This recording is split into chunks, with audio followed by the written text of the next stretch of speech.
Hi, welcome to www.razegear.com. I'm Michelle Kennedy, and I'm here with the one and only Chris Leben. Hello. How are you? Hi. Wonderful. So tell us all, how do you like about living here in Hawaii? Living in Hawaii, well, you know, I love it. I mean, it's definitely a lot different than Portland or Seattle. Portland or Seattle, you can actually get things done. People show up on time, and you know, a lot of stuff along those lines. You know, it rains every day. Here the sun's shining. It's wonderful. It's not, especially, you know, it's very conducive for my training in the way that, you know, everything is just kind of slow, nice pace of life where I can just, you know, I chill, walk across the street to the gym, grapple for a little bit. Some a little more laid back thing? Yeah, cruise down to the beach, come back to the gym, you know, so not a bad gig I got here. It's not a bad gig at all. Not bad at all. On that note, what do you think about the people here? Is it very different, or? It's definitely different, you know, it's cool. I mean, again, you know, it's cool in the way, like, everybody is a lot more family orientated in Hawaii, I think, and I really like that. People were very accepting to me as well, you know, when I came, you know. Of course, you know, if you're like, you know, if you're at a movie trying to wait in line to get your popcorn, you know it's going to take half the movie to get it done. So there is that. So, you know, again, a little of both. I like the hustle and bustle of the big city, but at the same time, I really like the family and the relaxed and the more mellow cruise type style of Hawaii as well.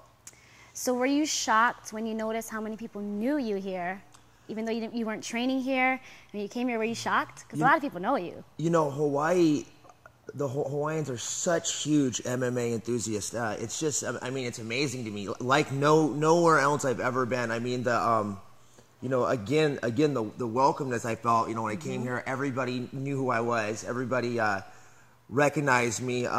It's just, they just love the sport here on this island. These islands, excuse me. And here in the islands, how is your training different? Has it made it better, would you say? Yeah, absolutely. You know, again, the slower pace of life allows me more time to focus on not only teaching and training here at Icon at my gym, but, you know, also just, you know, I'm eating a lot better, and I'm more relaxed, and I'm doing less outside of the gym. Okay. So let's tell everybody, how did you become the lead trainer or the head trainer at Icon Gym? Well, you know, it's kind of an interesting story, how I started training and coaching here. TJ, he's been everybody knows, he's been promoting for years and years and years, you know, the big Icon show, Super Brawl in Hawaii.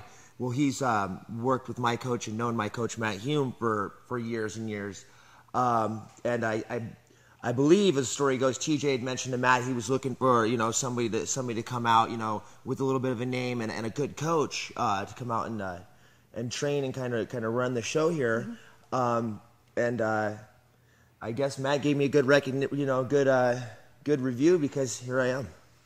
Okay, so speaking on Matt Humes, you train with him. Yes, yes. How does that go? Is he a really good trainer? Matt is awesome. He's one of the greatest guys I know. He truly is not only, you know, the best coach in the world, but he's also a great person.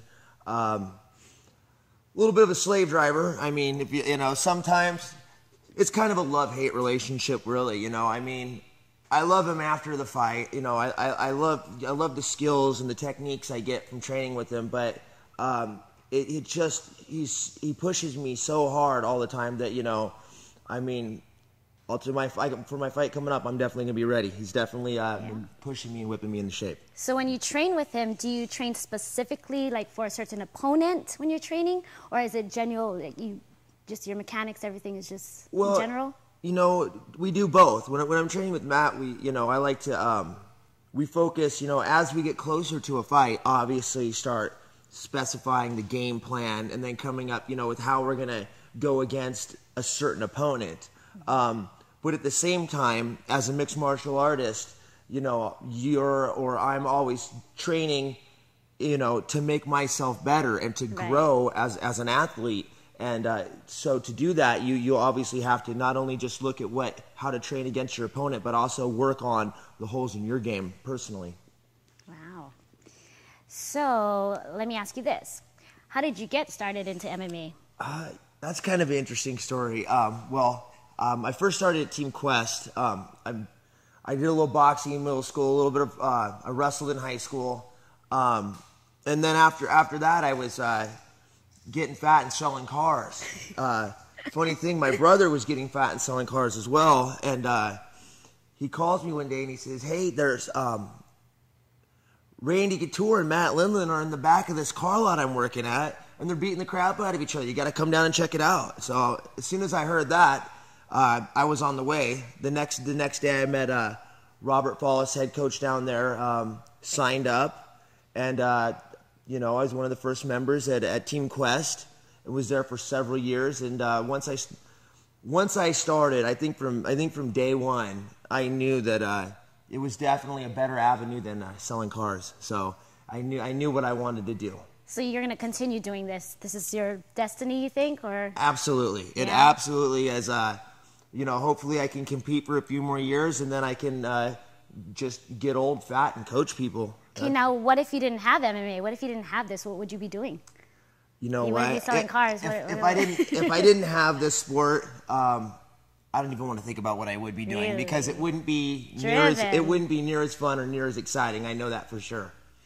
Okay, so this is what I hear. I hear there's like a rumor that you have like nicknamed the Cat Smasher. Is that did I say it right? The Cat Smasher, okay, yeah. Tell me about that. True. I want to know how you got that name. Well, because it's kind of interesting. You know, okay, all right, okay. Well, it was actually when the first season of the show started, and me and Stephen Bonner were having a few cocktails, and I started telling him about how I smash cats, meaning people. Just kind of my vocabulary there. And so after that, kind of, you know, making fun of me, he started calling me the Cat Smasher. So you got that nickname. Then that's how I became. I never actually smashed. No real cats were ever hurt. Okay, so but you're the crippler, right? As well, yes. So not the Cat Smasher, crippler. Well, crippler rhymes. Crippler? It rhymes with Chris, so you know. Okay.